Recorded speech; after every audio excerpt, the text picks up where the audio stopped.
भगवान शिव ने पार्वती जी की मगरमच्छ बनकर क्यों ली परीक्षा।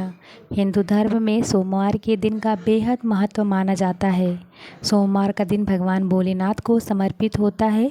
जो भी व्यक्ति सोमवार के दिन विधि विधान से शिव जी का पूजन और आराधना करता है, उसके जीवन के समस्त कष्ट दूर हो जाते हैं। इसके साथ ही जीवन में सुख और समृद्धि का वास हो जाता है। भगवान भोलेनाथ को बेहद जल्दी प्रसन्न होने वाले देवता भी माना जाता है। भोलेनाथ का विवाह पार्वती जी के साथ हुआ था। इसके लिए पार्वती जी ने सैकड़ों वर्ष तक कठिन तप किया था। तप के बाद एक वक्त ऐसा भी आया था जब पार्वती जी को भगवान शिव की परीक्षा का सामना करना पड़ा। तो आइए जानते हैं पौराणिक कथा। पौराणिक कथाओं के अनुसार एक बार माता पार्वती ने भगवान शिव को अपने पति के रूप में पाने के लिए सैकड़ों वर्षों तक कठोर तप किया था। उनकी तपस्या को देखकर देवताओं ने शिवजी से देवी पार्वती की मनोकामना पूरी करने की प्रार्थना की थी। इसके बाद भोलेनाथ ने सप्तऋषियों को पार्वती जी की परीक्षा लेने के लिए भेजा। इस परीक्षा के दौरान सप्तऋषियों ने शिव जी के ढेरों अवगुणों को बताते हुए माता पार्वती से शिव जी से विवाह न करने को कहा। लेकिन पार्वती जी अपने निर्णय से टस से मस नहीं हुई। इस पर खुद भोलेनाथ ने माता पार्वती की परीक्षा लेने का निर्णय लिया। माता पार्वती के तप से प्रसन्न होकर शंकर जी उनके सामने प्रकट हुए और उन्हें वरदान देकर अंतर्ध्यान हो गए।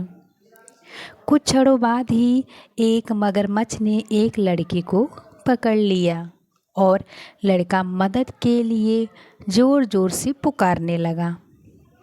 बच्चे की आवाज़ सुनकर माता पार्वती जी ने नदी किनारे पहुंची और उनका मन द्रवित हो गया। इस बीच लड़के ने माता पार्वती को देखकर कहा कि मेरी न माँ है, न बाप, न कोई मित्र ही है। माता, आप ही मेरी रक्षा करो। इस पर पार्वती जी ने मगरमच्छ से कहा कि ग्राह इस लड़के को छोड़ दे। इस पर मगरमच्छ ने कहा कि दिन के छठे पहर जो मुझे मिलता है उसे आहार बनाना मेरा नियम है।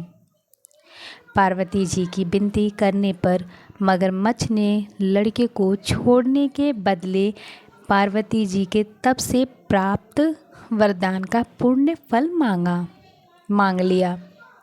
इस पर पार्वती जी तैयार हो गई। मगरमच्छ ने बालक को छोड़ दिया और तेजस्वी बन गया। अपने तप का फल दान करने के बाद पार्वती जी ने बालक को बचा लिया और एक बार फिर भोलेनाथ को प्रसन्न करने के लिए तप करने बैठ गईं। इस पर भोलेनाथ दोबारा प्रकट हुए और पूछा कि तुम अब क्यों तप कर रही हो? मैंने तुम्हें पहले ही मन मांगा दान दे दिया है।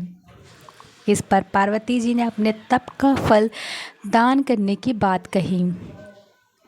इस पर शिवजी प्रसन्न होकर बोले कि मगरमच्छ और लड़के दोनों के स्वरूप में मैं ही था। मैं तुम्हारी परीक्षा ले रहा था कि तुम्हारा चित्त प्राणी मात्र में अपने सुख दुख का अनुभव करता है या नहीं। तुम्हारी परीक्षा लेने के लिए ही मैंने ये लीला रचाई थी। अनेकों रूप में दिखने वाला मैं ही एक सत्य हूँ। अनेक शरीर में नजर आने वाला मैं एक निर्विकार हूँ। इस तरह पार्वती जी शिव जी की परीक्षा में उत्तीर्ण हुई और उनकी अर्धांगिनी बनी।